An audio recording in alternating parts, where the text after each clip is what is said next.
Aleksandar Kadijević u svom tekstu Dva toka srpskog arhitektonskog art nouveau, internacionalni i nacionalni, objavljenom u časopisu Nasleđe, na ovaj način je opisao situaciju u arhitekturi Srbije početkom 20. veka. Početak 20. veka u srpskoj arhitekturi obeležila su tri stilska toka. Preovlađujući akademizam obnovljenih evropskih istorijskih stilova, nacionalni slog baziran na tekovinama srpske srednjevekovne arhitekture i domaća varijanta art nouveau, razvijana pod bečkim nazivom secesija.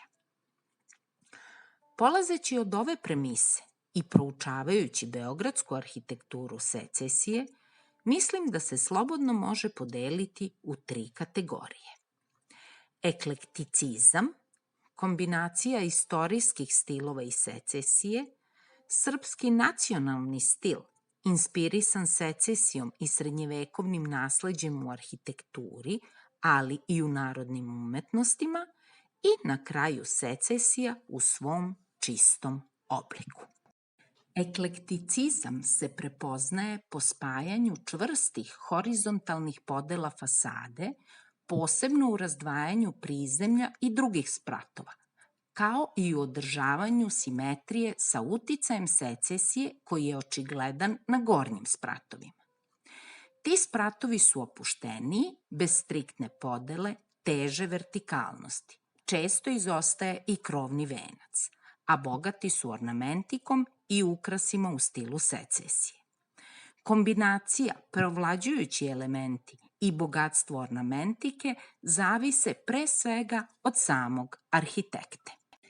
Srpski nacionalni stil ovog perioda je kombinacija secesionističkih trendova u arhitekturi, poput izrazitog vertikalizma i asimetrije fasadnog platna, korišćenja novih materijala, popularnih floralnih ornamenata i maskerona sa stilizovanim nacionalnim ornamentima baziranim na srpskoj srednjevekovnoj arhitekturi, kao i dekorativnih elemenata inspirisanih narodnim vezom i drvorezbarenjem. Beogradske arhitekte koji su projektovali u stilu secesije prevashodno su bili pod uticajem Beča. Beogradska arhitektura secesije je skromna, ne toliko bogata ornamentima i specifičnim smelim oblicima. Moglo bi se čak reći da nije tako smela kao primeri ovakve arhitekture diljem Evrope.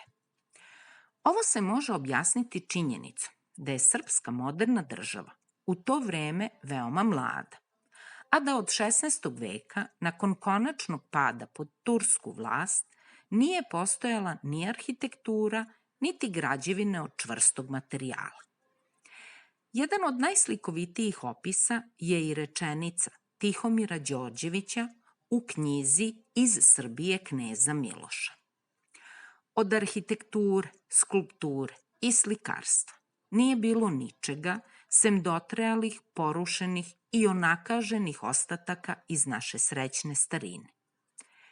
Tako je Srbija započela 19. vek, preskačući arhitektonske stilove od gotike do baroka, sve trudeći se da za vek i po sustigne razvijene države Evrope.